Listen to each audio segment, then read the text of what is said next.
ഇന്നത്തെ റെസിപ്പി വാഴപ്പിണ്ടി കൊണ്ട് കിടിലൻ ടേസ്റ്റിലൊരു തോരൻ അല്ലെങ്കിൽ ഉപ്പേരിയാണ്. ഇതിന് വാഴപ്പിണ്ടി നമ്മൾ വട്ടത്തിലരിഞ്ഞ് നൂല് കളഞ്ഞെടുത്ത് ചെറുതായിട്ട് ഞുറുക്കിയെടുക്കണം. അതിനുശേഷം അരക്കപ്പ് ചെറുപയർ കുക്കറി വെച്ചൊന്ന് വേവിച്ചെടുക്കണം.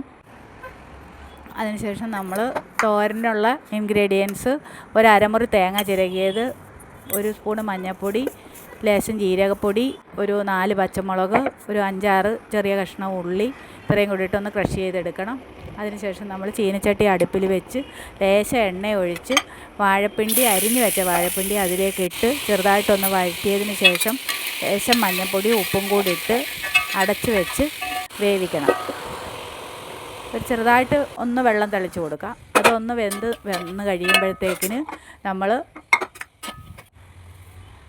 തേങ്ങയും ചെറുപയറും എല്ലാം കൂടി ഇട്ട് യോജിപ്പിച്ച് ഒന്നുകൂടെ അടച്ച് വെച്ച് അരപ്പിൻ്റെ പച്ചമണം മാറും വരെ നമ്മൾ എടുക്കണം. അതിനുശേഷം നമ്മുടെ തോരൻ റെഡിയായി വന്നിട്ടുണ്ട്. അതിനുശേഷം നമ്മൾ ഒരു പാൻ അടുപ്പിൽ വെച്ച് കടുക് വറുത്ത്